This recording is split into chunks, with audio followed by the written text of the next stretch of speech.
자, 여러분들 반갑습니다. 오늘 루터의 성경 이해 지난 두 주 전에 이어서 두 번째 강의로 진행하고자 합니다. 이제 PPT를 함께 공유하면서 살펴보도록 하겠습니다. 지난번에 이제 루터의 성경 이해를 주로 이제 성경이 이제 어떤 속성을 가지느냐, 뭐 성경의 권위 이제 여기서부터 출발해가지고 쭉 살펴봤었는데 이제 오늘은 이제 루터의 성경 이해가 이제 실제로 어떻게, 그죠? 실제로 어떻게 이제 그가 성경을 이제 신앙생활 속에서 다루었고, 그리고 또 성경을 어떻게 읽었고, 그리고 더 나아가서 성경을 어떻게 가르쳤고, 또 성경을 번역하는 일까지 나가게 되었는가, 이제 그거를 중심으로 해가지고 살펴보도록 하겠습니다. 그래서 이제 그 작업을 하기 위해서 이제 우선적으로 이제 이 성경이 이제 종교개혁 이전에 이제 15세기 독일 사회에서 어떻게 이해되었었는가, 어떻게 사용되었었는가, 이제 거기에 대해서 이야기하고 난 다음에 이제 종교개혁자로서 루터가 성경을 어떻게 이제 생각하고 성경을 어떻게 대했고 자기 자신의 신앙생활 가운데 성경이 어떤 역할을 했는가, 그리고 더 나아가서 성경을 이제 비텐베르크 대학의 교수로서 어떻게 가르쳤고 또 성경을 어떻게 번역하게 되었는가, 이제 거기까지 한번 살펴보도록 하겠습니다. 그래서 이제 우리가 먼저 이제 15세기 후반에, 그죠? 15세기 후반에 이제 독일 사회에서 성경은 어떻게 이해되었는가, 어떻게 이제 활용이 되었는가, 거기에서부터 한번 출발해 보도록 하겠습니다. 자, 15세기 후반이라고 했는데 사실은 뭐 중세 전반에 걸쳐서부터 시작합니다. 중세 대부분의 유럽인들은 이제 어, 물리적으로, 그러니까 환경적으로 이제 성경을 구매해서 지닐 수는 없었다라고 하는 게 일반적인 이해입니다. 이제 그 이유는 뭔가 하니까 이제 생각보다 우리가 생각하는 것보다 훨씬 문맹률이 높아서 이제 대부분 중세인들에게는 책이 굉장히 낯설었다. 그래서 책을 읽는 것 자체가 굉장히 힘든 일이었다. 물론 이제 뭐 교육을 많이 받고 귀족이고 여러 가지 이제 여건이 좋은 분들은 이제 이렇게 학문을 연구하는 것이 가능했겠지만 대부분의 유럽인들에게는 그거는 굉장히 호사스러운 일이었다. 이제 이렇게 생각할 수 있습니다. 그래서 루터 시대에도 마찬가지였죠. 책을 읽고 글을 쓴다는 것은 대부분의 유럽인들은 누릴 수 없는 그러한 특혜였다. 이렇게 우리가 볼 수 있고, 아까도 뭐 어느 정도는 이야기했지만 대부분의 유럽인들은 성경 내지는 뭐 신약 성경도 이렇게 이제 구매해가지고 이제 그것을 이제 이렇게 읽는다라고 하는 것은 이제 그들의 소유 능력 바깥에 놓여 있는 일이었다. 이제 이것을 생각할 수 있고, 이제 그럼에도 불구하고 이제 독일의 사정을 생각해 보면은 1350년 이후에 이제 성경의 독일어 번역본, 주로 이제 라틴어 불가타에서 번역한 거죠. 그 독일어 번역본이 등장하기 시작했는데 이게 이제 뭐 생각보다는 그렇게 널리 보급되지 못했고 또 이제 번역 수준 자체도 이제 굉장히 낮았다. 그래서 이제 가동력이 많이 떨어졌다. 이렇게 생각할 수 있는 거죠.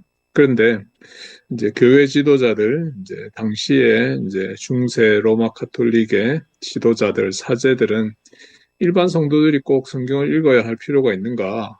이제 그런 이유는 없는 것 같다. 왜냐면은 뭐 교회에서 설교를 통해서 이제 신앙을 지니는데 아무런 문제가 없고 또 신앙이 유지되고 성장하는데 문제가 없다. 이제 그렇게 생각했기 때문에 굳이 일반 성도들이 성경을 지닐 필요가 있을까? 그리고 또 더 나아가서 일반 성도들이 성경을 이렇게 읽고 연구하고 탐구할 필요는 전혀 없는 것이다. 이제 그건 전적으로 이제 사제나 지도자들의 몫이다. 그렇게 생각을 했었죠. 그런데 1486년 1월 4일에 뭐 루터가 태어난 지 뭐 그렇게 얼마 되지 않았죠. 루터가 1483년에 태어났으니까 뭐 3년 채 안 되는 상황에서 독일 마인츠라는 지역의 대주교 베르톨드는 성경 번역 금지령을 발표했었습니다.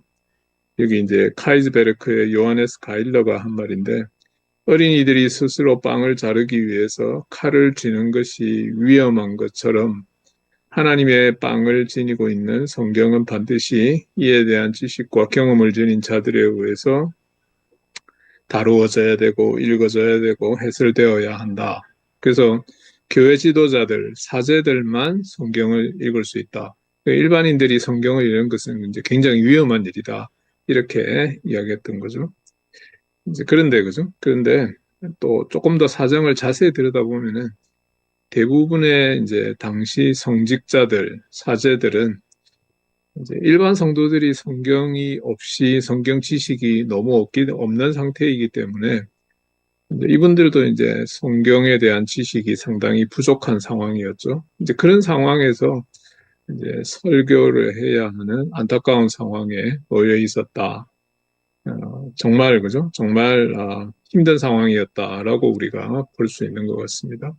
이런 상황에 대해서 루터는 뭐라고 말했는가 하니까 이제 성경을 잃어버렸기 때문에 대부분의 설교자들이 이제 성경 그 자체에 대해서 설교하는 게 아니라 이제 교회에서 성자들이 어떤 삶을 살아갔는가, 이제 그 성자들 가운데 어떤 사람들은 이제 굉장히 신앙적으로 또 여러 차원에서 많은 사람들의 모범이 되는 그러한 탁월한 삶을 살았던 성자들이 있다라고 할 것 같으면은 이제 그 사람들의 삶을 이제 설교하는 것 말고는 다른 것을 설교할 수 없었다라고 그렇게 비판했던 거죠. 이런 이제 성경의 무지, 이제 성경에 대한 탐구가 부족한 결과로서 이제 당대의 설교는 그냥 미사의 성찬을 통해 주어지는 은혜를 받기 위한 일종의 예비 작업에 머물렀다.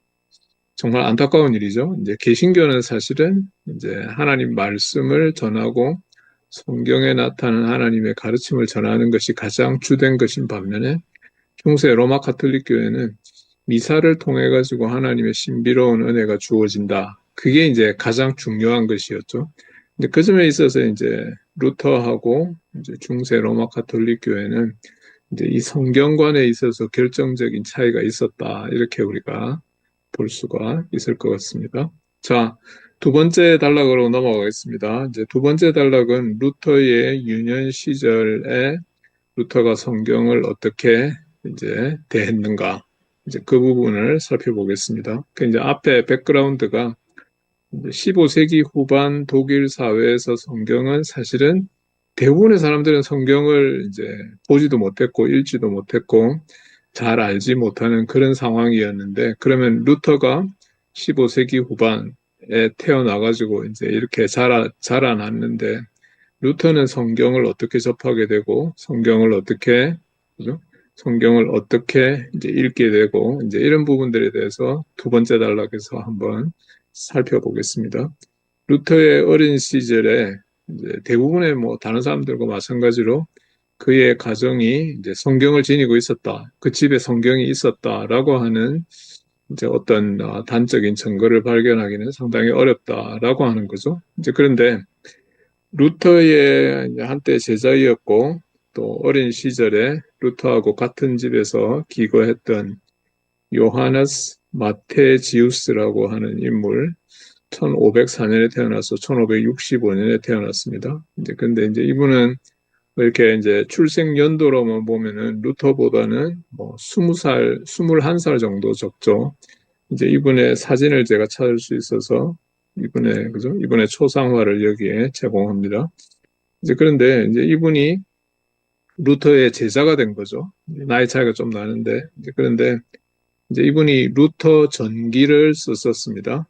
그래서 루터가 이제 만스펠트라고 하는 도시에서 초등학교 시절을 보내면서 이제 십계명도 배우고 사도신경도 배우고 그리고 주기도문을 배워서 암송했다. 이렇게 이제 증거하고 있는 것을 볼 수 있습니다. 그래서 성경 그 자체에 대한 지식은 많이 없었지만은 성경에서, 그죠? 성경에서 이제 아주 중요한 뭐 이런 이제 십계명, 사도신경 그리고 주기도문을 이제 배울 수 있었다라고 하는 사실에 대해서 말하고 있는데, 이제 그거는 루터가 이제 어린 시절을 통해 가지고 성경의 진리, 성경의 지식에 뭐 어느 정도는 접근했다라고 이제 우리가 생각을 할 수 있는 대목입니다.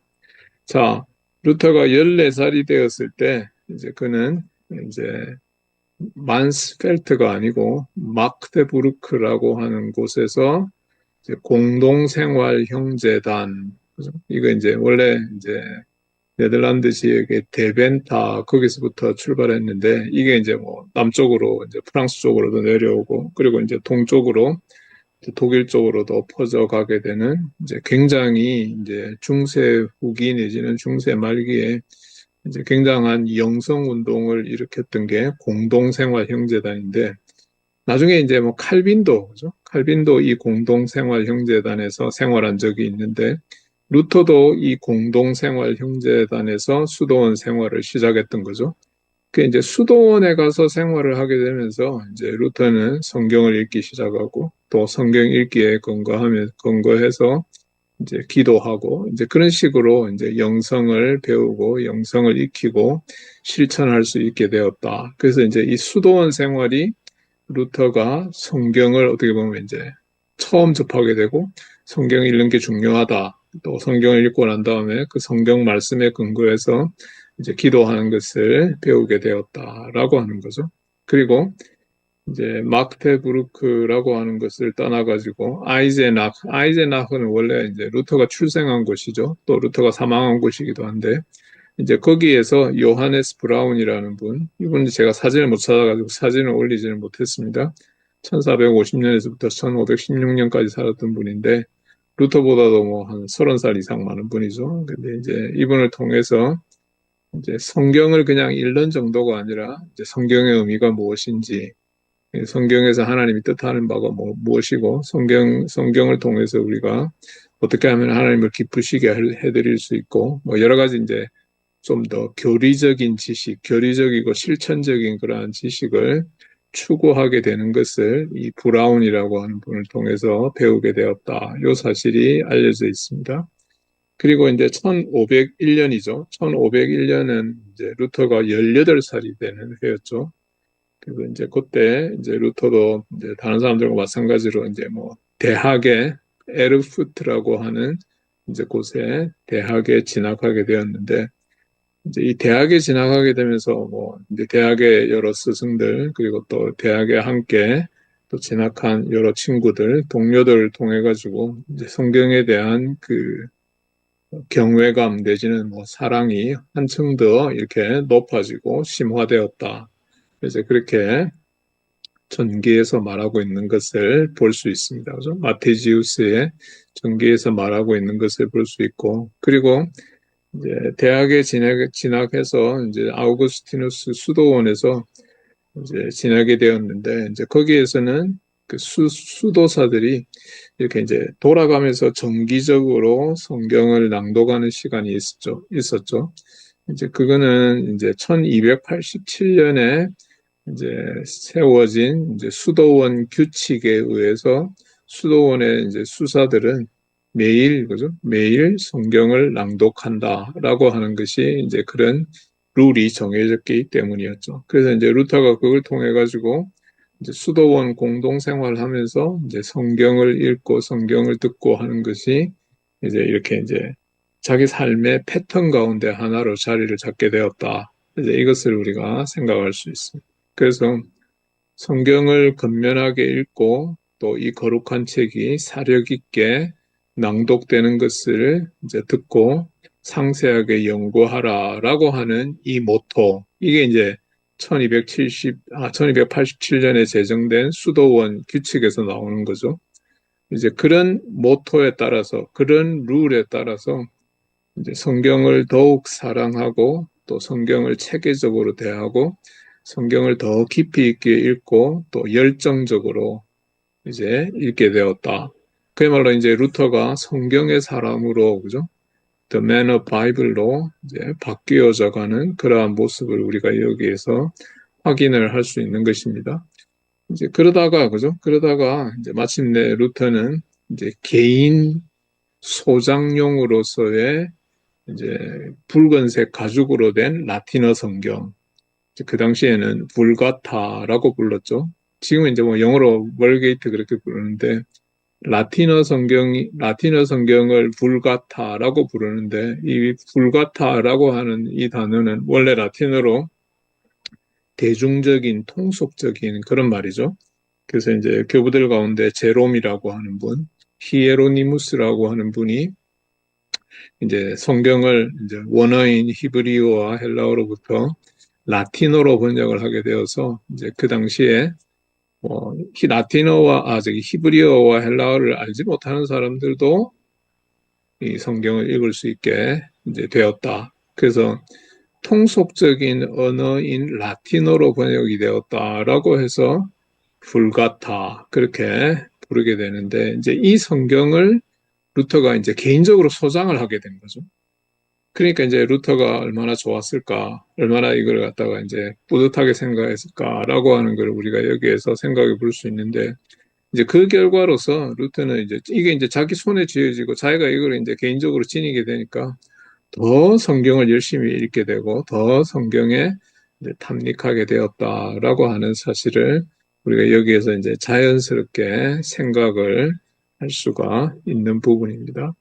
뭐 정말 루터는 이제 자기가 성경을 언제든지 그죠? 그냥 뭐 수도원에서 이제 성경을 낭독하는 그런 시간에만 성경을 이렇게 듣고 읽는 게 아니라 자기가 원하면 언제든지 뭐 낮이나 저녁이나 밤이나 뭐 언제든지 성경을 읽을 수 있었다라고 하는 그 사실에 대해서 이제 굉장히 뿌듯하게 생각하고, 근데 그야말로 이제 성경에 그죠? 성경에 완전히 이렇게 젖어드는 그러한 삶을 살 수 있게 되었다. 이제 그게 결국은 이제 종교개혁의 원동력이 되었다라고 하는 것은 우리가 이제 부인할 수 없는 그러한 부분이다. 이렇게 생각을 할 수 있을 것입니다. 그래서 성경을 이렇게 이제 굉장히 열심히 읽으니까, 성경을 아주 사랑하고 너무 열심히 읽으니까, 이제 주위의 대부분의, 그죠? 대부분의 사람들, 뭐 자기 스승이나 아니면 뭐 같은 친구나 이런 사람들은 이게 좀 이렇게 좀 탐탁지 않게 생각한 거죠. 왜냐면은 중세의 분위기 자체가 성경 그 자체에 그렇게 몰두할 필요가 있느냐라고 하는 게 그 당시의 분위기였기 때문입니다. 그래서 여기 이제 제가 이제 여기 PPT에 이제 작성해 놓은 대로 루터가 당시에 공부하던 에르푸르트 대학에서 이제 많은 사람들이 루터가 성경을 너무 열심히 이제 읽고 탐닉한다라고 할 때 이제 그의 열정에 대해서 이게 오히려 이제 다른 사람들이 이제 어떻게 보면 조금 뭐 시기심 이런 게 일어났던 거겠죠. 그래서 여러 사람들이 이제 루터를 비난하기도 했고 루터가 이제 그 대상이 되기도 했는데,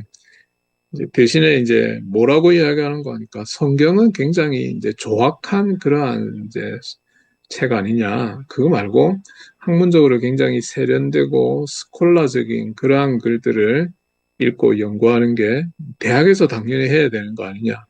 이제 이렇게 루터를 권면하기도 했었습니다.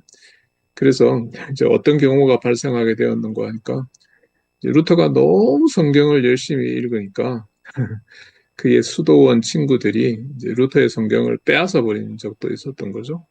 그래서 이제 루터는 이제 성경을 뭐 빼앗기게 되니까, 뭐 그렇다고 해서 성경을 읽는 것을 멈출 수는 없으니까 이제 도서관에 들어가가지고 이제 성경 읽기에 더욱 몰입했다.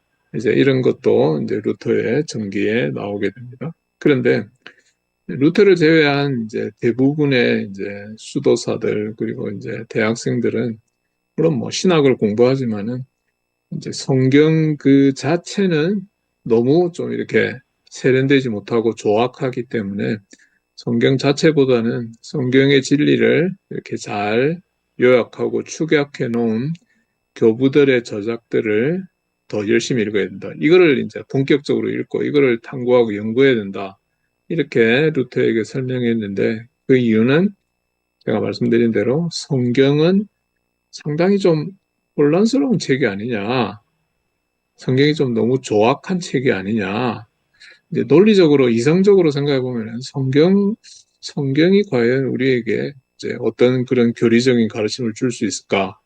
이제 그게 이제 그 당시 중세 후기에 대부분의 로마 가톨릭에서 일반적으로 통용되던 사고였다라고 하는 거죠. 그래서 종교개혁을 통해 가지고 이제 루터를 통해 가지고 오직 성경이다, 솔라 스크립투라라고 하는 이제 그 표현은 이제 중세의 이런 분위기.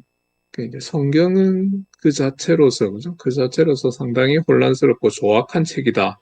이렇게 이제 성경을 이제 생각보다 이제 이렇게 그 중요성과 이제 그거를 이렇게 생각보다 이렇게 낮게 보고 이제 어떻게 보면 좀 얕잡아 보는 이제 그러한 경향을 종교개혁자들이 그죠? 종교개혁자들이 이제 그것을 없애버렸다라고 말할 수 있는데 거기에 이제 가장 크게 기여했던 인물은 역시 종교개혁의 파이어니어인 루터였다라고 우리가 생각을 할 수 있는 것 같습니다. 자, 뭐 이렇게 생각해 보니까 루터의 어린 시절이 그죠? 어린 시절이 어떻게 보면 이제 루터는 굉장히 좀 이렇게 행운아였던 차원도 있었다. 이제 그렇게 생각할 수 있는 거죠. 근데 대부분의 사람들은 이제 성경하고는 거리가 먼 삶, 성경을 뭐 한 번도 보지도 못한 사람들도 많고, 이제 그런 상황에서 이제 중세가 여전히 뭐 기독교 시대였다라고 하는 것이 사실은 좀 잘 이해가 되지 않는 부분이 있는 거죠. 그래서 이제 우리가 중세를 이야기하면서 중세가 암흑의 시대였다. The Age of Darkness였다라고 그렇게 말하는 배경에 뭐가 있는 거니까. 이제 아주 극소수의 성직자들, 교회 지도자들을 제외하고 이제 그야말로 뭐 대다수는 거죠. 대다수 중세 유럽인들은 성경을 보지도 못했고 읽지도 못했고 소유하지도 않았고 성경의 진리가 무엇인지에 대해서는 전혀 알지 못했고 그냥 교회에서 가르쳐 주는 대로 그러니까 사제가 설교하는 대로 이게 기독교의 진리다. 이제 하나님의 모습이 이러하다. 우리가 어떻게 해서 구원을 받느냐라고 하는 것에 대해서 교회가 가르치는 대로 맹목적으로 믿는다. 그래서 이제 이 맹목적 신앙이 이제 중세 로마 카톨릭의 이제 교리적 교리 가운데 하나였죠. 그래서 fides implicita. 그래서 뭐 로마 교회가 무엇이라고 말하든 간에 로마 교회는 이제 권위를 가지고 있기 때문에 그 로마 교회의 가르침에 대해서 맹목적으로 순종해야 된다. 근데 그건 왜 그런 거 하니까 성경의 진리, 성경의 가르침을 이제 읽어보고 이제 그것이 무엇인지를 스스로 그걸 깨닫고 확정할 수 있는 그러한 환경이 조성되지 않았던 거죠. 그런데 루터는 어린 시절을 통해 가지고 특히 이제 이 성경을 사랑하는 그러한 이제 삶의 패턴이 형성되었다라고 하는 것은 루터가 나중에 이제 종교개혁을 하게 되는 데 있어서 이제 결정적인 요인 가운데 하나로 작용하게 되었다라고 하는 것을 우리가 여기에서 생각할 수 있는 대목입니다. 자, 그래서 이제 이 15세기 이제 중세 유럽의 사회적 상황, 성경과 관련되는 사회적 상황, 그리고 이제 루터의 어린 시절 동안에 루터가 어떻게 해가지고 이제 성경을 이렇게 이제 깊이 사랑하는, 그리고 또 열심히 읽고 열심히 탐독하는 그러한 인물로서 이제 성장하게 되었는가, 이제 그 부분에 대해서 이제 조금 더 자세하게 생각해 보았습니다.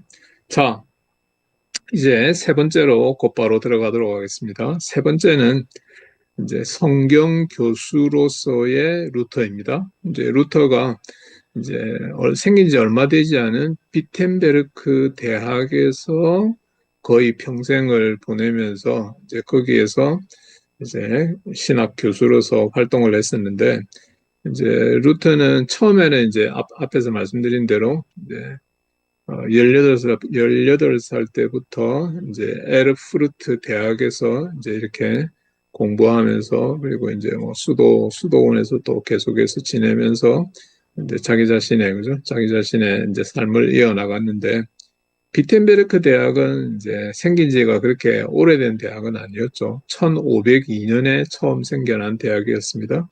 지난번에 제가 지난번에 지난번에 제가 강의했을 때 비텐베르크 대학의 모습을 제가 보여드린 적이 있습니다.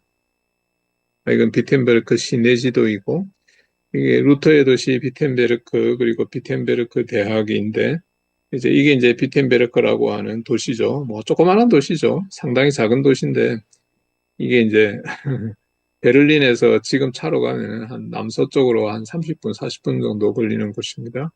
그 이제 여기 이제 왼쪽에 비텐베르크 캐슬 처치라고 이제 이게 유명한 이유는 뭔가 하니까 루터가 이 교회 성당문에 이제 종교개혁 1517년 10월 31일에 이제 95개 조항을 내걸었던 교회가 이 교회죠. 그리고 이제 도시 한복판에 있는 교회가 이제 성마리아 교회죠. 요 근처에 사실 이제 비텐베르크 대학이 이제 설립이 되었던 거죠. 이게 이제 당시 비텐베르크 대학의 모습이었다. 뭐, 그 부분은 제가 지난번에도 설명을 드린 것 같은데, 오늘 이제 또 이렇게 나왔기 때문에 다시 한번 복습하는 차원에서 한번 살펴보았습니다. 자, 루터는 이제 비텐베르크 대학으로 와서 이제 거기에서 지내면서 이제 계속 공부하는 가운데 조금 이제 세월이 많이 지나갔었죠. 이제 1502년에 에르푸르트 대학에서 공부를 하기 시작했는데 1509년 그러니까 이제 26살 정도 되던 해에 성경 학사 학위를 취득합니다. 그래서 이제 이 성경 학사 학위를 취득하게 되면서 이제 비텐베르크 대학에서 이제 어느 정도 이제 가르칠 수 있는 그러한 자격도 획득하게 되는데 루터는 거기에 만족하지 않고 이제 계속해서 그죠? 계속해서 이제 성경 연구에 매진한 결과로서 1512년 10월 18일 성경 여기 이제 비블리아라고 했는데 이제 비블리아 박사 학위를 취득하게 됩니다. 이게 이제 뭐 굉장히 놀라운 일이다라고 말할 수 있는데 이제 대학에서 성경 과목을 교수할 자격을 획득했다. 이제 이런 의미가 이제 분명히 부여되는 거고, 이때부터 이제 성경 교수가 되었다. 이렇게 말할 수 있는 거죠. 그래서 이제 뭐 이건 어떻게 보면 이제 루터가 이제 누릴 수 있었던 놀라운 특권이다. 우리가 이제 이렇게 생각을 할 수가 있는 것입니다. 그래서 루터가 성경의 박사가 되었다. 앞에 이제 1512년에 성경 박사가 되었다라고 했는데 이제 루터에게 성경 이제 박사 학위를 수여한 이제 폰 스타우피츠의 표현에 의하면은 루터는 매우 재능을 지니고 있었다. 그리고 성경 연구에 이제 상당히 헌신적이고 악에 물들지 않고 사리 판단에 있어서 겸손한 성경의 박사가 되었다. 이렇게 표현하고 있는 것을 이제 찾아볼 수 있습니다. 그래서 루터가 어린 시절부터 이제 다른 사람들과는 달리, 그죠? 이제 성경을 굉장히 좋아하고 사랑하고 열심히 읽고 그렇기 때문에 루터의 성경 지식이 다른 사람들보다도 굉장히 뛰어났다라고 하는 것은 어떻게 보면 이제 뭐 너무 당연한 것인데 이제 루터의 성경 사랑, 성경 연구에 대한 그러한 몰입, 그것이 결국은 루터를 성경 박사로 만들었고 또 피텐베르크 대학의 교수, 성경 교수가 되게 했다. 이렇게 우리가 생각할 수 있습니다. 1512년에 이제 성경 교수로서 활동을 하기 시작했고 1513년에서부터 1515년까지 첫 번째 강의를 하게 되는데 이제 시편을 강의하게 됩니다. 그래서 이제 원래는 이제 중세 그 전통적 방식을 따라 가지고 이제 시편을 중세 뭐 대부분의 이제 성경 교수들이 그렇게 했듯이 이제 시편을 우화적으로 해석하는 게 이제 그게 일상적이었죠. 이제 우화적으로 해석한다라고 할 때 이거는 어떤 차원인가 하니까 이제 그보다 훨씬 이전에 교부들이 사실은 이제 성경을 우화적으로 해석하는 게 일반적이었죠. 그래서 교부들의 해석을 가지고 와가지고 그들이 이제 어떻게 이제 시편을 우화적으로 해석했는가. 뭐 그 부분을 어떻게 보면 이제 뭐 설명하고 또 이제 그거를 반복하는 차원이 이제 두드러진다라고 말할 수 있는데 처음에는 이제 그렇게 했는데 이제 점차적으로 이 본문 자체가 더 소중한 거 아니냐. 본문 자체를 문자적으로 해석하는 게 우화적인 해석보다 훨씬 더 우선적이어야 된다. 그래서 본문을 문자적으로 해석하고 본문이 말하려고 하는 그 의도를 먼저 파악하고 난 다음에 우화적이고 윤리적인 해석이 있어야 된다라고 하는 차원에서 이제 본문을 더 문자적이고 역사적으로 해석하는 그런 이제 해석을 시도하게 되면서 우화적 해석이라고 하는 거를 이게 뭐 교부들이 했었고 이게 이제 뭐 로마 가톨릭 교회의 전통적인 방식이지만은 이제 그거는 루터는 이거는 이제 문자적 해석보다는 우리가 이제 이 부분을 그죠? 이 부분을 이제 이렇게 우화적으로 해석하는 거는 성경의 진리 자체에 이제 직접적으로 나아가는 길을 막는 것이다. 이제 그렇게 생각했기 때문에 루터는 결국은 이 우화적 해석을 포기하게 되었던 거죠. 그래서 이제 루터가 이제 그런 우화적 해석을 이제 포기하게 되었던 이유로서, 그죠? 이유로서 우리가 생각할 수 있는 게 뭔가 하니까, 루터 자기 혼자만 그렇게 했던 게 아니다라고 하는 거를 루터가 알게 되고, 이제 거기에서 이제 위안을 얻고 또 용기를 얻게 된 거겠죠.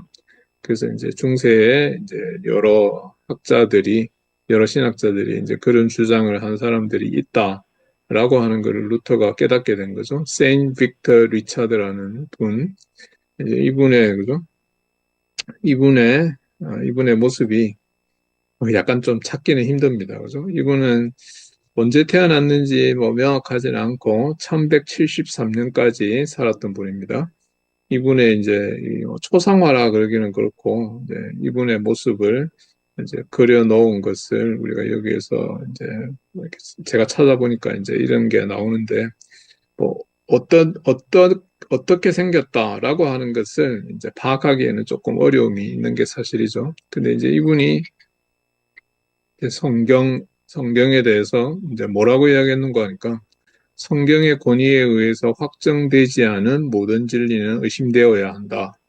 Suspecta est omnis veritas, quam non confirmat scriptuarum octoria. 이렇게 말했죠. 그 말은 무슨 말인 거니까 성경의 권위에서 확정되지 않는 진리, 그거는 이제 성경을 문자적으로 들여다봐서 그게 진리인지 아닌지가 이제 확정되지 않았다라고 할 것 같으면, 그건 당연히 의심되어야 된다라고 하는 말이죠. 또, 이제 토마스 아퀴나스와 더불어서 이제 중세의 아주 중요한 신학자라고 일반적으로 인정되는 보나벤투라의 모습은 여기 오른쪽에 있는 이 인물입니다. 이제 토마스 아퀴나스하고 태어난 연도도 비슷하고 사망한 연도도 거의 비슷한데 1221년에 태어나서 1274년까지 살았던 인물입니다. 그죠? 중세 아주 유명한 신학자였죠. 보나벤투라는 성경을 뭐라고 말했는가 하니까 성경은 천국이다. 그렇다면 우리가 성경 자체를 굉장히 잘 알아야 된다라고 하는 그러한 사고를 가지고 있었다라고 말할 수 있습니다. 그래서 루터가 성경을 문자적으로 이제 이렇게 역사적으로 해석하는데 영향을 미친 것은 이제 당시 이제 인문주의의 영향력이다라고 그렇게 말할 수 있는데 또 이제 그것과 더불어서 루터는 이제 아리스토텔레스적인 그러한 사고로부터도 벗어날 수 있었다. 이 말은 무슨 말인 거니까 중세 로마 가톨릭의 스콜라주의가 이제 아리스토텔레스주의에 의해서 지배되고 있었는데 루터는 이제 그것도 사실은 합당하지 못한 것이다. 라고 그렇게 생각을 하고 이제 거기에서부터 벗어나려고 했었다라고 하는 것을 우리가 여기에서 확인할 수 있는 대목입니다. 자, 루터가 이제 신약 성경을 이렇게 번역해가지고 소위 말하는 이제 9월 성경을 번역해서 내놓은 게 1522년 9월이었는데 이제 이게 이제 뭐 굉장히 성공적으로 많이 판매되고 또 계속해서 이제 인쇄가 되어졌다라고 할 때 루터가 이제 거기에 또 자극을 많이 받은 것도 사실이겠지만은 루터가 그냥 신약 성경만 번역하고 구약 성경은 번역하지 않았을 거다. 그렇게 생각할 수는 없는 거죠. 그래서 이제 루터가 구약 성경 번역에 착수했는데 이제 이게 그죠? 이게 신약 성경 번역하고 조금 이제 다른 차원이 있는 거죠. 그게 뭔가 하니까 신약 성경은 루터가 이제 로마 가톨릭에 의해서 정죄를 받아가지고 할 수 없이 이제 바르트부르크 성에 이제 혼자서 칩거하면서 거기에서 그죠? 거기에서 신약 성경을 번역했기 때문에 자기 혼자 한 것이었죠. 그래서 이제 뭐 여러 가지 이제 좀 다듬어지지 못한 부분도 있었는데 이제 구약 성경 번역은 이제 비텐베르크 대학의 동료 교수들과 함께 이루어낸 공동 작업이었습니다. 그래서 이제 팀을 이루어 가지고 구약 성경 번역에 임했다라고 하는 사실인데 이제 여기 이 팀에는 이제 뭐 루터 그리고 이제 우리한테는 좀 잘 알려지지 않은 이제 종교역자들이죠. 루터파 종교역자들이죠. 요하네스 부겐하겐, 유스투스 요나스, 카스파 크루시거, 마스터 필립 멜랑톤, 그리고 마타이우스 아우로갈루스, 그리고 마지막으로 이제 뭐 번역자라고 하기에는 조금 어려움이 있을 수도 있는데 이제 번역된 것들을 교정하는 역할을 맡았던 게오르그 르에어라고 하는 인물까지 이렇게 포함될 수 있습니다. 근데 이제 여기에서 이제 여러분들이 한 번쯤은 이름을 들어보셨을 거라고 추정할 수 있는 인물로서 마스터 필립 멜랑톤을 생각할 수 있습니다. 멜랑톤은 이제 비텐베르크 대학의 이제 루터 동료였죠. 그래서 이제 그가 주로 헬라어를 가르쳤었는데 멜랑톤 이름 앞에 이제 마스터가 붙어 있는데 왜 마스터냐? 그는 이제 그만큼 이제 멜랑톤의 지식이 대단했기 때문이다라고 하는 것을 말할 수 있는데 멜랑톤은 이제 헬라어 교재뿐만 아니라 이제 뭐 당시에 가르쳐지던 모든 교과목의 이제 교재 내지는 전공서를 최소한 하나씩은 다 작성했던 인물입니다. 제가 방금 말씀드린 이 내용을 여러분들이 이제 잘 들으셨다면 깜짝 놀라셨을 것입니다. 그냥 뭐 신학자이었지 그렇게 생각할 수 있는데 이분은 신학자의 범주를 넘어서 가지고 모든 학문에 달통한 뭐 일종의 이제 학문의 달인이었다라고 말할 수 있죠. 그래서 뭐 수학, 뭐 양리학, 천문학, 철학, 여러분들이 언급할 수 있는 모든 학문에 대해서 최소한 한 권 이상의 저작을 남긴 사람이 필립 멜랑톤이었습니다. 그래서 이제 루터가 이제 멜랑톤을 곁에 두고 뭐 궁금한 게 있으면 다 이 사람한테 물어보는 거죠. 이제 그러니까 마스터라고 부르는 게 당연하다라고 말할 수가 있을 것입니다. 이 모임은 일주일에 한 번 정도 모였는데, 한 번 모이면 이제 뭐 몇 시간 이렇게 논의를 하고 했었는데, 루터가 모임의 의장격으로 활동을 하면서, 이제 뭐 이렇게 이제 사람들에게, 이제 어떻게 번역을 할 건지 이제 그 계획을 세우고 또 뭐 분담을 하고, 이제 그렇게 하면서 이제 번역의 전 과정을 총괄했다라고 볼 수 있는데, 이제 루터도 이제 사실은 이제 그 구약 성경에 대한 유대인들의 주석에 이제 굉장히 이제 박식한 사람이어서 유대인들의 본문주의에 집중해서 이제 유대인들은 그러면 이제 어떻게 그죠? 어떻게 이제 구약 성경을 이제 이해하는가? 이제 그 부분에 대해서 이제 굉장히 많은 이제 노력을 하고 또 이제 시간을 많이 할애했었습니다. 그래서 이제 이 팀은 이제 히브리어 단어에 적합한 하나의 독일어 단어 여기 이거를 이제 제대로 찾아내기 위해서 이제 굉장히 많은 노력을 기울였던 거죠. 그래서 이제 예를 들면은 루터가 레위기를 번역하는 것에 대해서 레위기에 나오는 제사 제도에 관한 기술이 있는데 그러면 이제 제사를 드리는데 필요한 동물들 뭐 주로 이제 우리가 소라고 생각하면은 소를 잡아가지고 이제 하나님께 제사를 드리는 거 아닙니까? 그럼 이제 소를 잡는다라고 할 때 소의 여러 부위들이 결국은 이제 다 등장하게 마련인데 이걸 이제 어떻게 히브리어로 번역해야 될까? 자기는 잘 모르는 거죠. 자기가 무슨 뭐 대장간에서 일하는 부족간에서 일하는 사람도 아니고 그랬기 때문에 이제 시장으로 나간 거죠. 연구실에서 나와가지고 시장에 가서 이제 물어본 거죠. 그래서 뭐 이런 부위들은 뭐라고 부르는지. 그래서 이제 제사와 관련한 적합한 단어를 찾아내기 위해서 루터가 엄청나게 시간을 많이 들이고 공을 많이 들이고 노력을 많이 했다라고 하는 것을 이제 알 수 있는 부분입니다. 그죠? 그러면 이제 신약 성경이 9월 성경으로 이렇게 먼저 출판이 1522년 9월에 되었는데, 그렇다면은 이제 그 신약 성경은 그냥 그대로 놔뒀느냐? 그건 아니죠. 그게 이제 루터가 혼자서 번역을 했고, 또 이제 굉장히 이제 얼마 되지 않은 그런 기간 동안에 번역을 했기 때문에, 뭐, 짧게 보면 한 뭐 2달 정도? 또 루터가 이제 1521년 뭐 12월쯤에 시작을 했다라고 하는데, 그보다 조금 더 앞에 시작을 했다라고 우리가 추정을 한다 하더라도, 그 기간이 그렇게 길지는 않았습니다. 그죠? 그래서 뭐 많으면 뭐 한 6개월 정도? 이제 그런데, 이게 이제 뭐 번역에 아무래도 좀 이렇게 좀 다듬어지지 못한 부분이 당연히 있었을 테고, 이제 그래서 그 9월 성경이 이미 출판이 됐지만은, 그건 이제 계속적으로 이제 개정을 했었죠.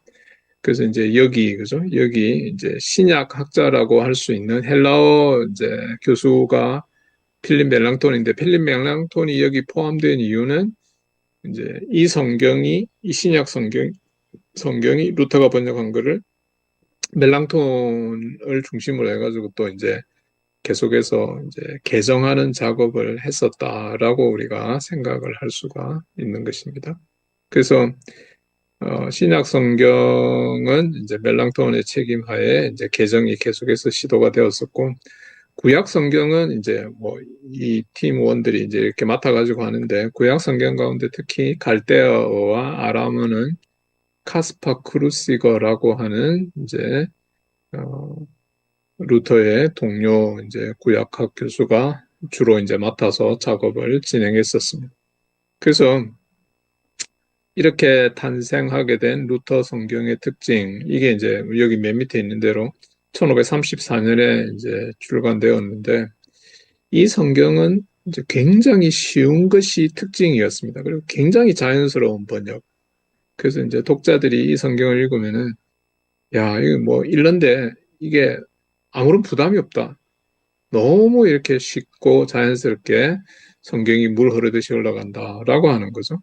그러니까 뭐 많은 사람들이 이 성경의 매력에 푹 빠질 수밖에 없는 거고, 그래서 이제 엄청난 인기를 누리게 되었다라고 하는 부분에 대해서는 앞에도 말씀을 드렸는데, 1522년 9월 성경도 그랬다라고 말씀을 드렸는데, 1534년 신구약 성경 합본도 이제 어떻게 보면 이제 그보다 더 많은 이제 인기를 누리게 된 거죠. 그래서 하인츠 블룸이라고 하는 이제 학자, 루터 트랜슬레이터 어 폴이라고 하는 책에서, 루터가 성취한 것은 단순한 번역의 굴레를 끊어버려서 독자들이 자기가 번역본을 읽고 있다는 생각을 완전히 잊게 만드는 것이었다.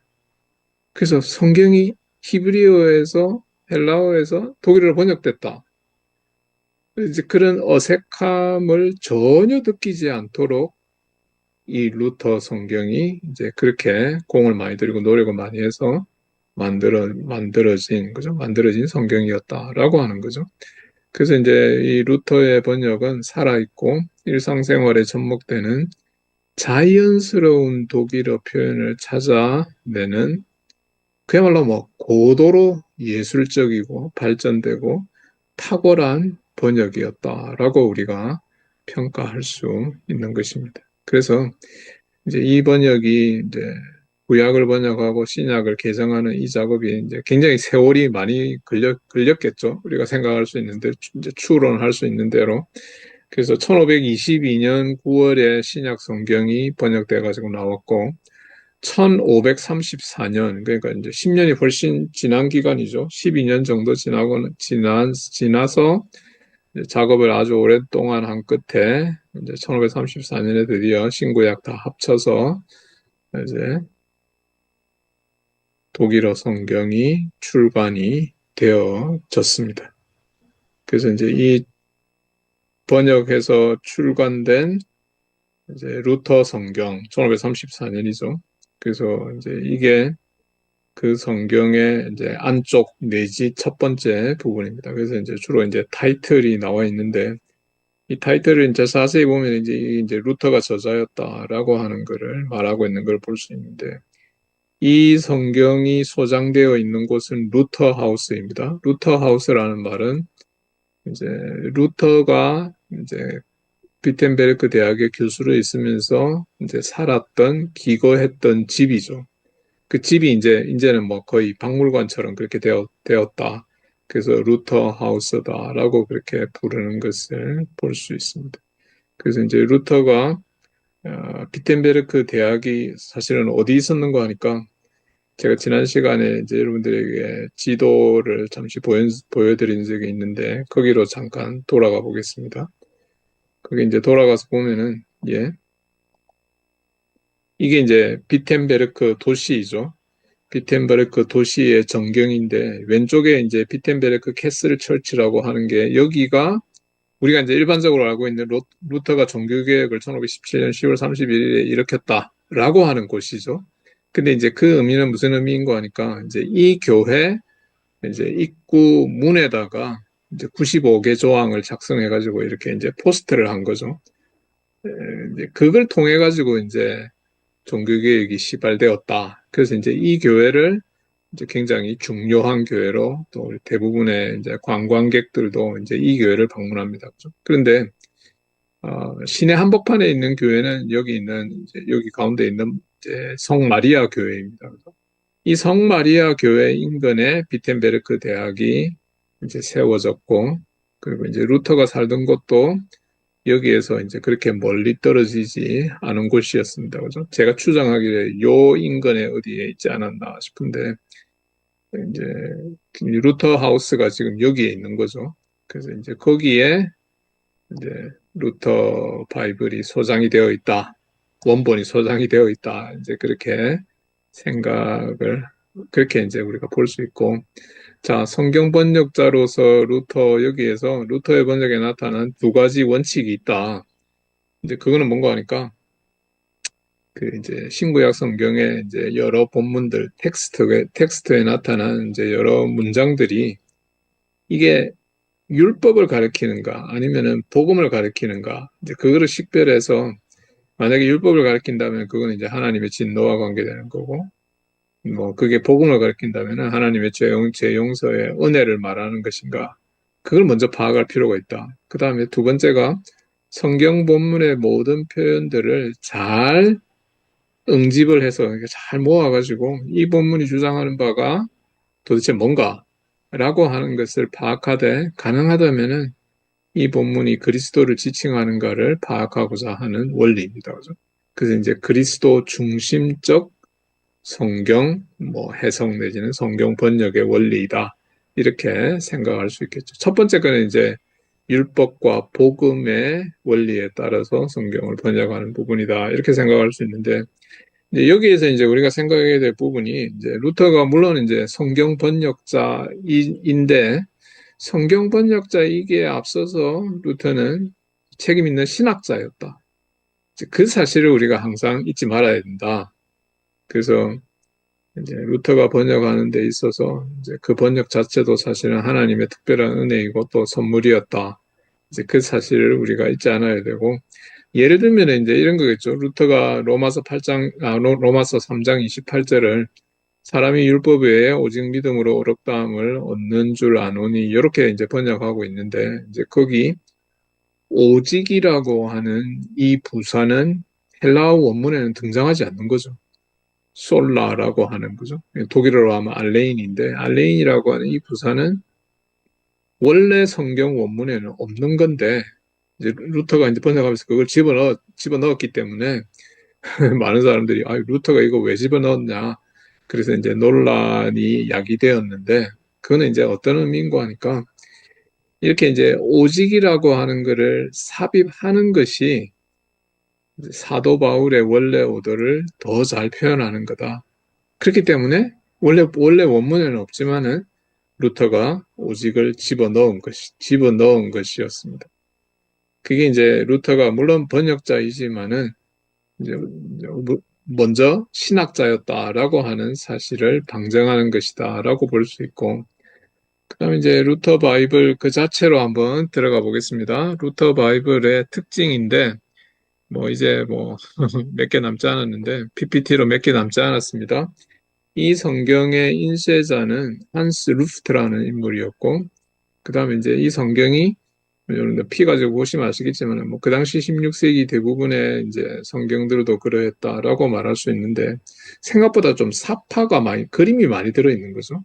그래서 이제 루터의 초상화도 그리고, 이제, 카트리나 폼보라, 루터 이제 부인의 초상화도 그리고 했던, 멜랑톤의 초상화도 그리고 했던 루카스 크라낙이라고 하는 분이 이제 이 성경에 이제 여러 사파를 넣었는데, 이제 사파를 넣은 목적은 루터의 그 신학적인 의도에서부터 비롯되는 거죠. 그래서 이제 성경이 율법을 가리키는지 복음을 가리키는지 이제 그거를 이제 성경 독자들이 구별하는 데 도움을 주기 위해서 사파를 이제 그려가지고 집어넣은 거죠. 루터 바이블의 인기는 엄청났는데 이 1534년판은 신구약 성경 합본이죠. 이제 그거는 모두 250회 이상 인쇄되었다라고 합니다. 그래서 이제 비텐베르크에서 인쇄되는 보다 다른 지역, 다른 도시에서 인쇄되는 게 훨씬 더 많았다.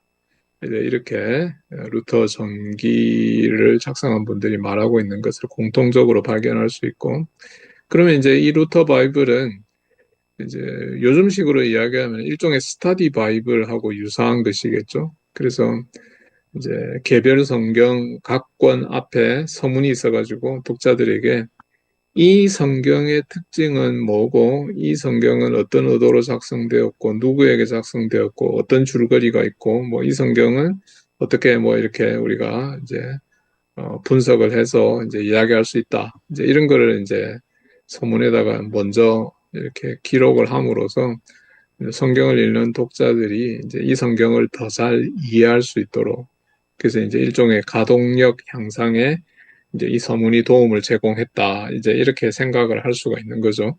성경 각권의 서문, 특히 구약의 서문은 루터가 주장하는 성경에 나타난 율법과 복음이라고 하는 그 틀에 대한 신학적 해설을 시도한 것으로 볼 수 있는 거죠. 그래서 이제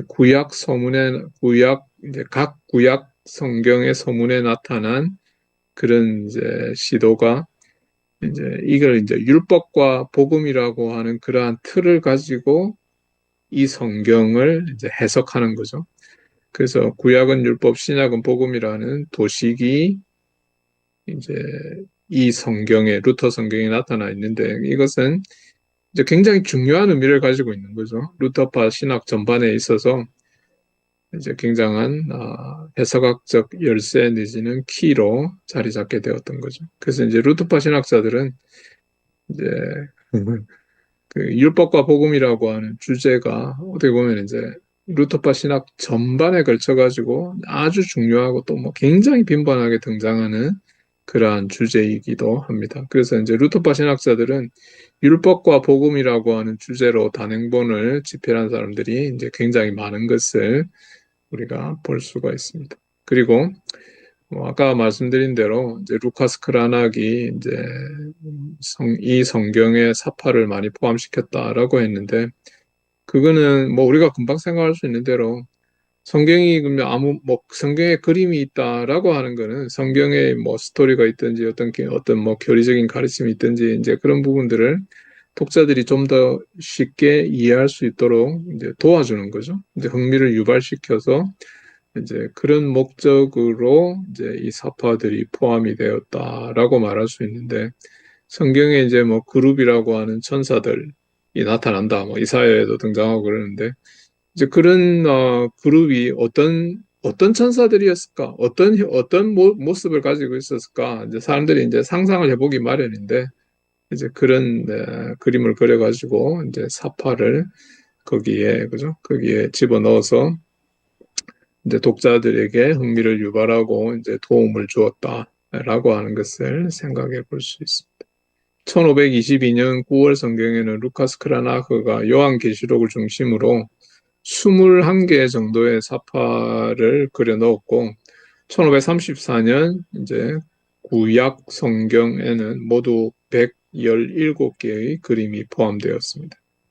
그래서 이제 뭐 다 합쳐 놓으면은 뭐 21 더하기 117 그러면은 이제 138 뭐 그 정도 되겠죠. 뭐 생각보다 많다라고도 말할 수 있는데 1534년 루터 성경 첫 페이지, 창세기 1장이겠죠. 이제 거기에는 세상을 창조하시는 성부 하나님의 모습이 묘사되어 있는데, 물론 이제 이 부분은 중세 여러 신학 서적에도 많이 등장하는 그러한 표현, 그러한 그림이다라고 말할 수 있는데, 루터 성경에 이제 그런 모습, 성부 하나님이 이제 세상을 창조하시는 모습이 묘사되어 있고, 이게 이제 첫 번째 페이지 전체를 다 차지할 정도로 이제 전면에 그림이 그려져 있는데, 이제 그거를 제외하고 나머지 사파들, 그 뒤에 나오는 이제 본문들에 나타난 사파들은 상대적으로 이제 작은 크기로 그려져서 이제 이렇게 삽입이 되어 있는 것을 볼 수 있습니다.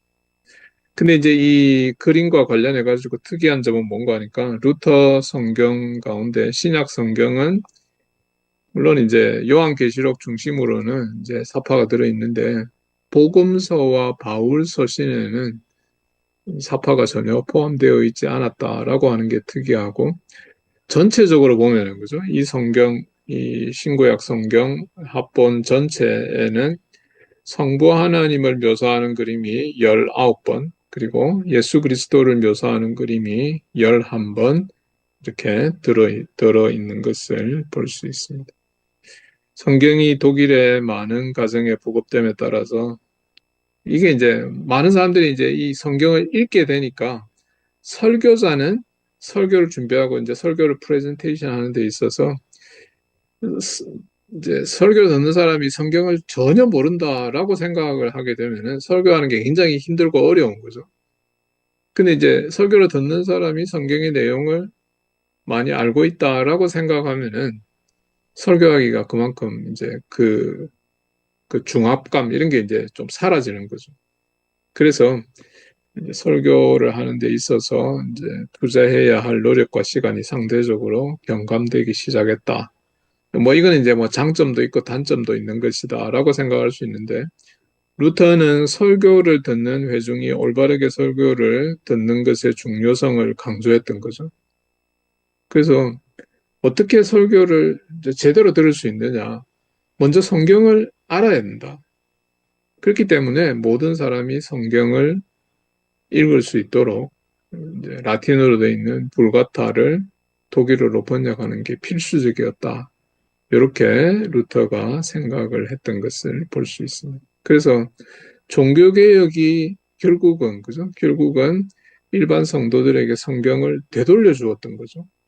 그래서 이제 종교개혁의 모토 가운데 사실은 첫 번째 모토가 솔라 스크립투라, 오직 성경. 그 오직 성경이라고 하는 게 도대체 뭘 말하는 거냐? 모든 사람이 성경을 다 지니게 되고 성경을 볼 수 있고 성경을 읽고 이해하게 된다라고 할 것 같으면은 거기에 사실은 우리 기독교의 참된 모습이 있는 게 아니냐. 로마 카톨릭은 이제 성경을 사람들의 손에 쥐어주지 않았기 때문에 로마 카톨릭이 사람들이 성경을 모른다. 그렇게 생각하니까 자기도 모르는 사이에 성경적 진리로부터 이탈하게 되었다. 그래서 비성경적인 교의들을 여기저기에서 이제 생산해 내게 되었던 것을 볼 수 있는 거죠. 그래서 면죄부도 로마 카톨릭이 사실은 이제 그 내용은 굉장히 이교도적인 건데 그거를 이렇게 실천에 옮기게 되면서 로마 카톨릭이 많은 비난을 받게 되었고 루터는 이제 그 문제 때문에 사실은 그 문제를 95개 조항에서 본격적으로 다루고 있는 것을 우리가 확인할 수 있는 것입니다. 자, 이제 마지막으로 살펴보는 부분입니다. 루터 바이블의 영향력이다. 그렇게도 말할 수 있는데, 각 가정에서 성경 읽기를 특별히 루터는 권장하기를 원했죠. 그래서 이거를 이제 권장하고 돕기 위해서 좀 세월이 많이 지나갔습니다. 그죠? 1579년이니까 루터가 사망한 지 30년이 훨씬 지나서였죠. 미카엘 에이클러라고 하는 분이 이제 가정에서 성경 읽기와 또 가정에서 기도하는 데 필요한 기도 핸드북을 발간했습니다. 그래서 에이클러는 가정에서 매일 3회, 그래서 아침, 점심, 저녁 식사 시간 전에 이제 일정 분량의 성경을 읽고 식사하는 이제 그런 프로그램을 개발한 거죠. 근데 뭐 우리나라에서는 이렇게 잘 하지 않는데 이제 유럽 대륙의 개혁파 루터파 교회 가정들은 이제 이 원리 매일 3회 성경을 읽고 기도하는 이 원리 식사 전에 그렇게 하는 원리를 이제 가정에서 이제 이걸 굉장히 보편화하고 있는 것을 저는 이제 유럽에서 이제 유학을 하면서 네덜란드에서 유학을 하면서 이제 그거를 뭐 사실은 이제 기독교 가정 거의 다가 이것을 이렇게 생활화하는 것을 볼 수 있었습니다. 우리나라도 그렇게 되면 이제 뭐 굉장히 좋을 것이다라고 생각이 되는데 이제 뭐 그런 걸 이제 갑자기 도입하면은 또 뭐 여러 가지 또 뭐 좀 힘든 부분이 있는 거는 사실이겠죠. 그래서 에이클러의 이 모든 프로그램은 궁극적으로 회개를 촉진하고 사죄에 대한 확신을 지닐 수 있도록 돕는 것이었다. 그 말은 무슨 말인 거니까 성경을 이렇게 매일 읽고 성경 지식이 이제 이렇게 증가하게 되면은 성경을 통해서 하나님께서 이제 말씀하시기 때문에 내 삶에 있어서 뭐가 잘못됐는지를 깨닫고 또 그리고 하나님의 은혜가 내 죄를 용서해 주신다라고 하는 그러한 확신을 지닐 수 있게 된다. 근데 이제 이 모든 것은 결국은 에이클러라고 하는 사람이 원래 루터가 이야기했던 것, 가정에서 성경 읽기를 권장하는 그런 프로그램을 어떻게 보면 이제 뭐 반복한 것이다, 재소환한 것이다, 이제 그렇게 생각을 할 수 있습니다. 성경이 많이 보급되고 이제 성경 지식이 이제 증가하게 되면서 성경에 대한 더 깊은 지식을 추구하는 수요가 두드러지게 정대되었다. 이 말은 무슨 말인 거니까 성경을 뭐 아예 소장하지도 않고 성경을 읽지도 않는 상태에서는 교회에서 설교를 들으면은 저 설교가 뭐 당연히 다 맞겠지. 이제 그렇게 생각할 수밖에 없는 거죠. 근데 이제 성경을 지니고 있고 성경을 읽고 성경에 대한 그런 지식이 생기게 되니까 사람들이 이 성경 내용 가운데 어떤 거는 참 내가 잘 이해가 잘 되지 않는다. 이거 어렵다. 그런데 이제 그렇게 되면 그렇게 될수록 성경에 대한 궁금증이 더 증대되는 거죠. 그래서 이제 이런 수요를 만족시키기 위해서 이제 경건서적 또는 이제 요리문답서가 필요하게 되었고, 이제 그래서 이제 루터는 이제 이런 차원에서 여러 다양한 서적들을 많이 이제 집필하고 또 출간했던 것을 우리가 루터의 전기들을 통해서 확인할 수 있는 대목입니다. 마지막입니다. 루터는 또한 예배에 사용되는 찬송가를 위한 찬송시를 작사하기도 했었습니다.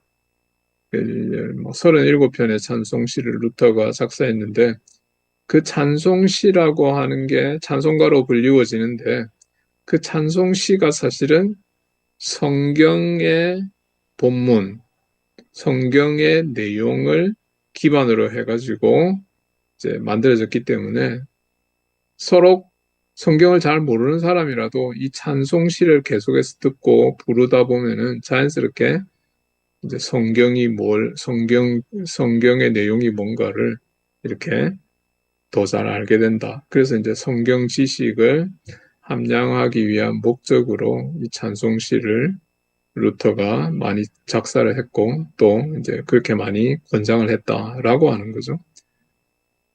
그래서 이제 뭐 독일 미사라고 하는 이제 글을 봐도 이제 그런 내용들이 나오는 것을 우리가 확인을 할 수가 있는 대목입니다. 자, 뭐 2주 전에 이제 루터의 성경 이해해가지고 이제 루터가 성경을 어떻게 이해했는가를 이제 성경의 속성 내지는 이제 그 교리적 차원을 중심으로 살펴봤다면은 오늘은 루터가 이제 개인적으로, 그죠? 어린 시절부터 해가지고 개인적으로 이제 성경을 어떻게 대했고, 성경을 어떻게 가르쳤고, 그리고 더 나아가서 성경을 어떻게 번역하는 일에 열중함으로써 종교개혁이 더 확장되고, 이제 성경이 정말로, 그죠? 정말로 우리 개신교 신앙의 가장 핵심적인 것이다. 라고 하는 것을 루터가 그걸 깨닫고 또 그 일을 위해서 루터가 얼마나 많은 노력과 공을 들였는가. 루터가 정말 성경의 사람이었다라고 하는 사실을 여러분들과 함께 확인해 볼 수 있었습니다. 이번 이제 2회 강의를 통해서 루터가 이해한 성경에 대해서 여러분들도 더 잘 이해하시고 또 이 성경을 더욱 사랑하고 성경을 열심히 읽음으로 말미암아서 우리 하나님의 음성을 잘 듣고 우리 하나님의 은혜가 더욱 풍성한 삶을 살아가시게 되는 또 여러분들 모두가 다 되시기를 바라는 마음으로 강의에 임했습니다. 또 강의하는 가운데 여러 부족한 부분이 있었다면은 여러분들께서 또 너그럽게 봐주시고 혹시 또 다음에 기회가 있다면은 이제 여러분들과 함께 또 다른 종교개혁자들이 또 성경을 어떻게 이해했는가 이제 그런 거를 살펴볼 수 있는 기회가 된다면은 너무나 좋을 것 같습니다. 자, 2회에 걸쳐서 또 부족한 강의를 들어주시고 끝까지 경청해 주신 우리 모든 분들에게 진심으로 감사를 드립니다. 이것으로 제 강의를 루터의 성경 이해라고 하는 제 강의를 마무리하도록 하겠습니다. 감사합니다. 수고 많으셨습니다. 네, 우리 이신열 교수님 루터의 성경 이해 두 번째 강의해 주셨는데 우리 한번 감사의 박수 한번 해주시기 바랍니다. 네, 두 번째 루터의 성경의 두 번째 강의에서는 15세기 후반에 그 독일 사회에서 성경이 어떤 상황에 있었는가부터 시작해가지고 루터의 성경 번역해 주셨는데 이 루터 바이블의 특징과 그 영향력까지 잘 말씀해 주셨습니다. 그 15세기 후반 루터가 처음 유년 시절에는 한마디로 성경과 너무나 동떨어진 신앙생활, 성경책 자체를 소지할 수도 없었고 구입할 수도 없었고 또 문맹률은 높아서 일반 성도들은 성경을 줘도 읽을 수도 없고 번역도 안 돼 있고 심지어는 베르톨드 같은 사람은 성경 번역 금지령까지 내린 지경이니까 이렇게 성경을 읽을 필요도 없다, 또 읽을 책도 없다 이렇게 되면 어떻게 되느냐 하면 신앙생활이 미신이 되죠. 미신.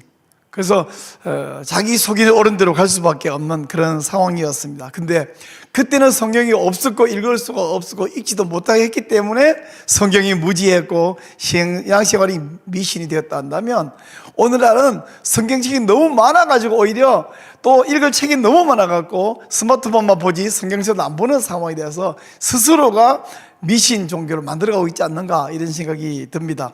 루터는 이렇게 성경 읽을 수 없는 상황이었지만 성경을 몹시 사모했고 읽기를 원했고요. 또 결국에는 그가 대학에 간 이후에는 개인 성경책을 불가타 성경책이지만 소지하게 됐다. 18살 때 말이죠.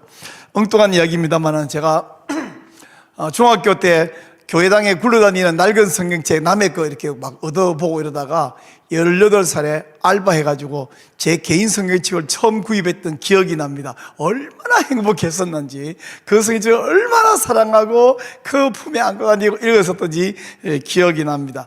개인 성경책 집에 놓고 빈손으로 다니는 시대 됐잖아요. 스마트폰에 있고 그다음에 저 스크린이 다 띄워주니까 성경책이 이렇게 하도 손에 만져가지고 너덜너덜해질 때까지 읽으면 성경책이 더러워지면 내 영혼은 깨끗해지고 성경책이 깨끗할수록 내 영혼은 더러워진다라고 누가 말했던 말이 생각이 납니다.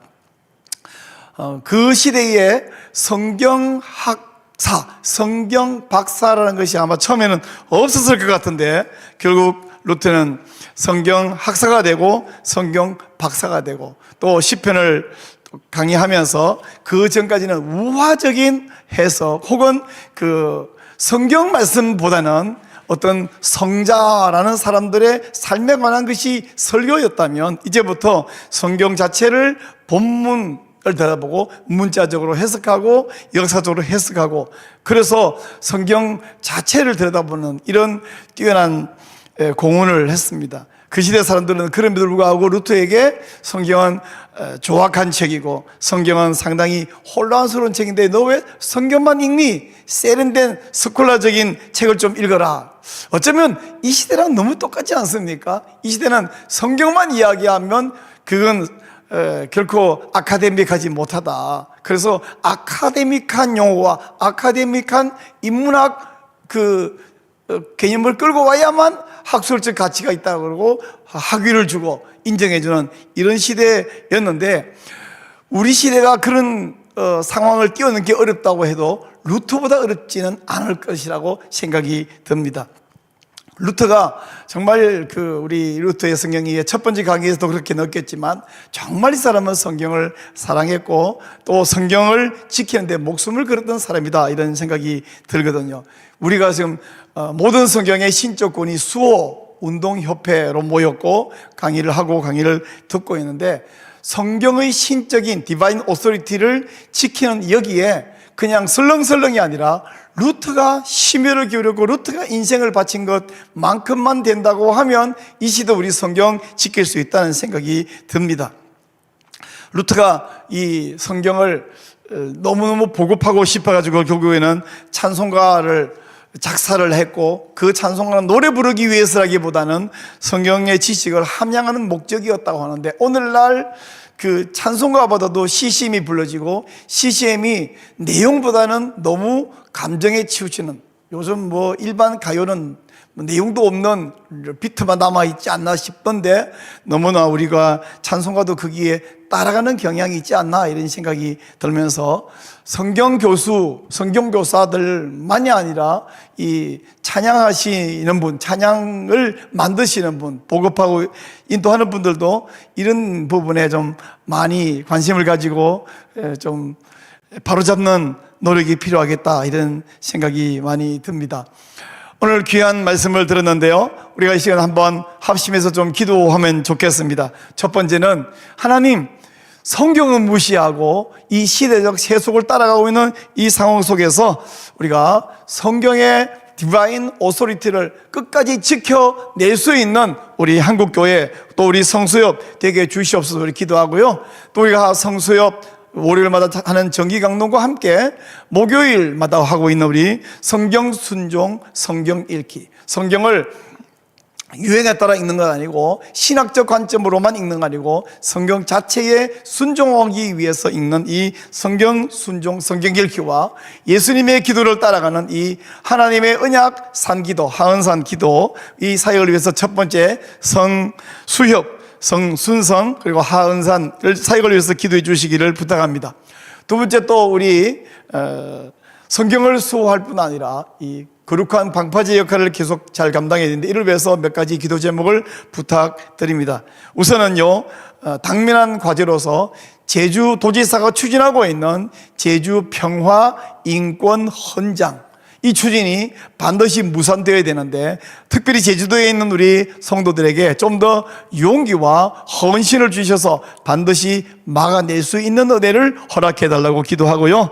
또 우리 11 커플의 동성 커플이 동성혼 소송을 제기해놓고 있는데, 우리 보건법률가회를 중심으로 열심히 막아내고 있습니다. 이 동성혼 소송 한 군데도 뚫리지 않도록 반드시 막아낼 수 있도록 기도하십시다.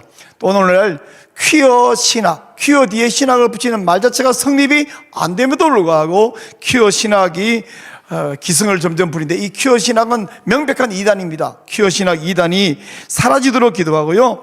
이번 6월에도 서울 퀴어 축제 또 분명히 이 사람들 할 것입니다. 우린 거룩한 방파제여서 막아내야 됩니다. 이를 위해서 또 이번 주 금요일 오후 밤 10시부터 우리 연합 기도회도 하게 되는데요, 이런 거룩한 방파제로서 반드시 우리 한국교회는 끝까지 이 거룩한 방파제 역할을 잘 감당해서 이런 동성애 사상, 동성 합법화를 막아낼 수 있기를 원합니다. 우리 하나님께 은혜를 구하면서 우리 주여 한번 크게 외친 다음에 간절하게 기도하겠습니다. 주여, 하나님 아버지, 이 오늘날 하나님의 말씀을 허물고 짓밟으려고 하는 악한 사탄의 더러운 세력이 있고, 또 여기에 속고 동조하는 어리석은 사람들이 있습니다. 불신자뿐 아니라 신자가, 목사가, 교수가 하나님 말씀을 난도질하며 하나님 말씀을 오히려 짓밟는 일을 하고 있습니다. 루터의 시대에는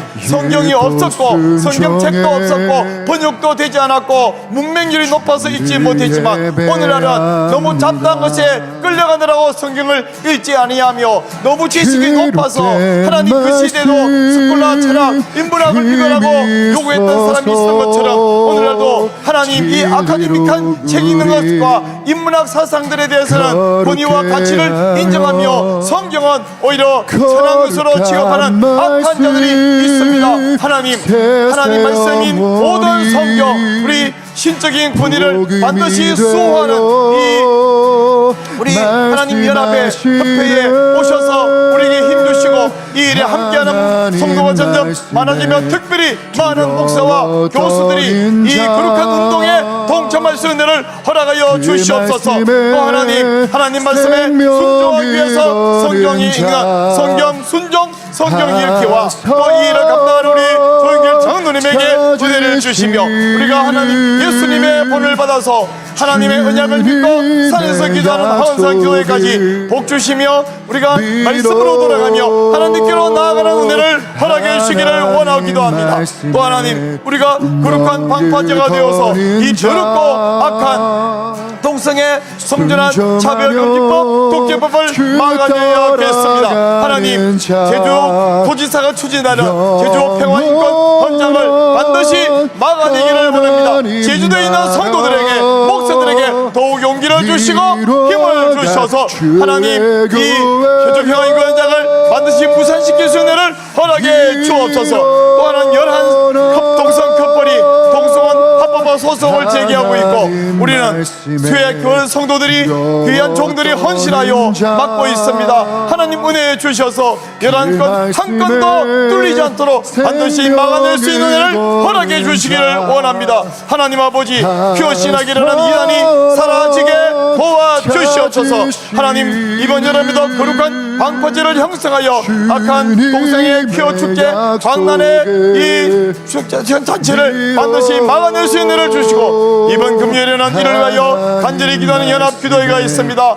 하나님 오셔서 크신 은혜를 베푸시며 우리가 하나님 앞에 살아 깨어 있어서 한국교회 반드시 거룩한 걸 지켜낼 수 있도록 도우시며 이 거룩성을 전 세계에 전파하며 살려내는 한국교회 될 수 있도록 여기 우리의 모든 헌신의 성도들을, 동지들을, 동역자들을 중심에 사용하여 주시기를 간절히 소원하고 기도합니다.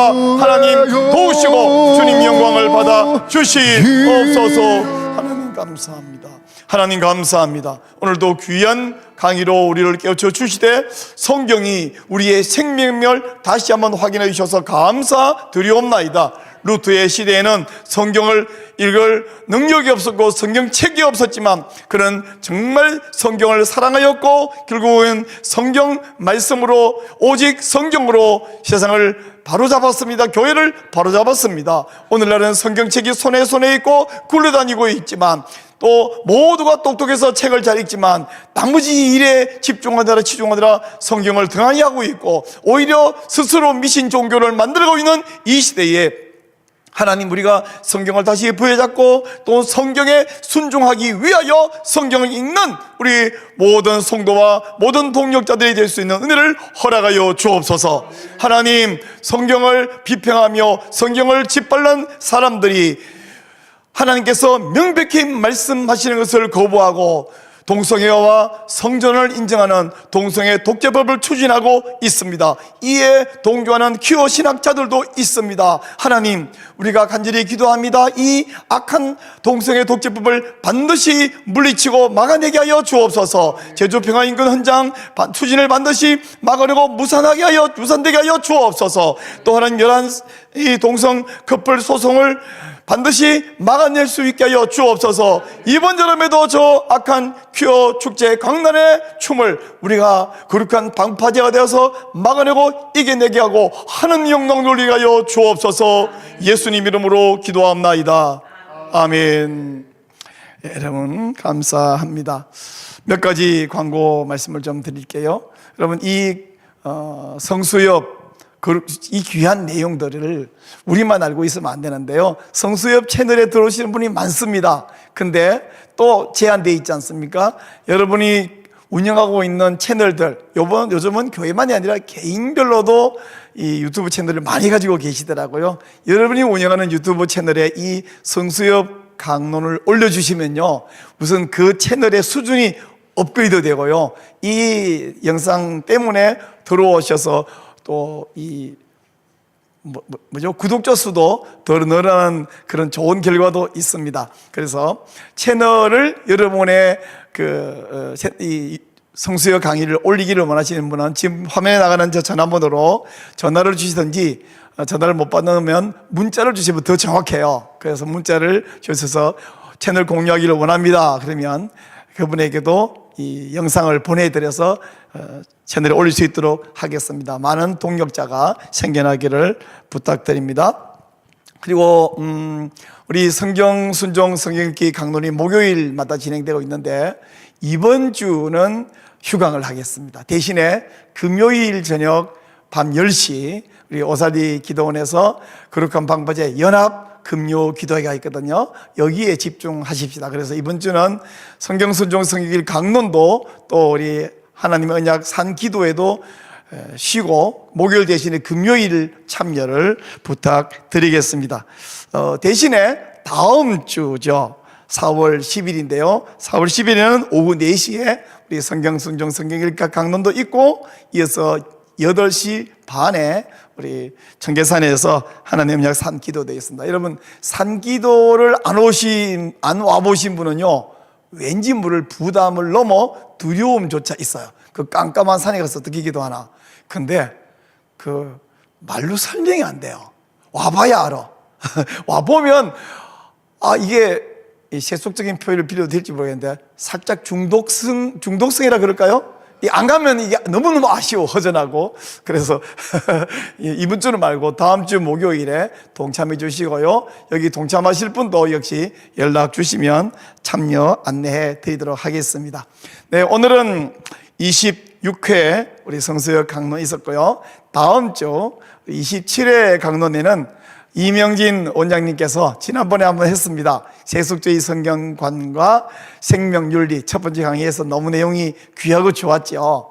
우리 다음 주 두 번째 강의 역시 기대해 주시고, 월요일 오후 3시 기억했다가 현장에 오시면 굉장히 재미있습니다. 그러나 형평성 오기 어려우면 그 시간에 채널에 들어오셔서 함께 이 강의를 통해서 유익하고 또 우리 성경관으로 무장하고, 이 시대에 어떻게 하면 하나님 말씀도 허물고 하나님의 사람들의 삶도 허물고 교회도 허물 것인가, 사탄이 그 바라고 있는 이 시대에 잘 무장할 수 있도록 생명윤리 다음 주에 강의해 줄 테니까 크게 유익할 것을 확신합니다. 많이 들어와시고 동참해 주시기를 바랍니다. 네, 오늘 이렇게 귀한 시간 함께 해주신 여러분 정말 감사합니다. 계속해서 기도도 해주시고 힘도 해주시고 함께 해주시기를 바랍니다. 이제 제가 마지막 기도하고 오늘 성수협 정기강론과 기도회를 마치도록 하겠습니다. 제가 한번 기도하겠습니다. 주 하나님께 감사합니다. 사탄이 발악하고 어리석은 사람들이 거기에 동조하고, 심지어 하나님의 사람들, 심지어 목사들을 가르치는 신학 교수들, 남보다 더 공부도 많이 했고 남보다 더 똑똑한 분들이 어쩜 앞서서 하나님 말씀을 난도질하고 성경은 말씀 아니라고 하고 많은 사람을 미혹하고 있는 이런 시대에 우리에게 은혜 주셔서 모든 성경에 신적 권위 수호 운동 협회를 만들게 하시고, 또 이렇게 매주 월요일마다 성수협 정기 강론을 하게 해주신 것을 감사드리옵나이다. 또 이제까지 지켜주시고 많은 성도들이 기쁨으로 동참하게 해주셔서 감사드립니다.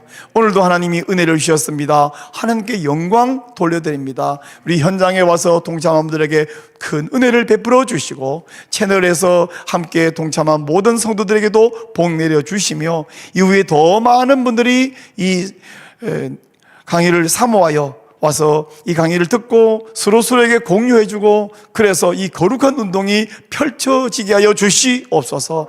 한국교회를 끝까지 거룩하게 지키시고 한국교회가 오늘날 허물어진 온 세계 교회를 바로 세우는 귀한 도구로 사용하여 주시옵소서. 하나님, 우리 성수협에 복을 내려 주옵소서. 하나님, 영광 받아 주옵소서. 모든 말씀 우리 주 예수님 이름으로 간절히 기도하옵나이다. 아멘. 하나님 영광 돌립니다. 하나님 감사합니다. 우리 하나님께 영광의 박수 올리겠습니다. 우리 하나님 감사합니다.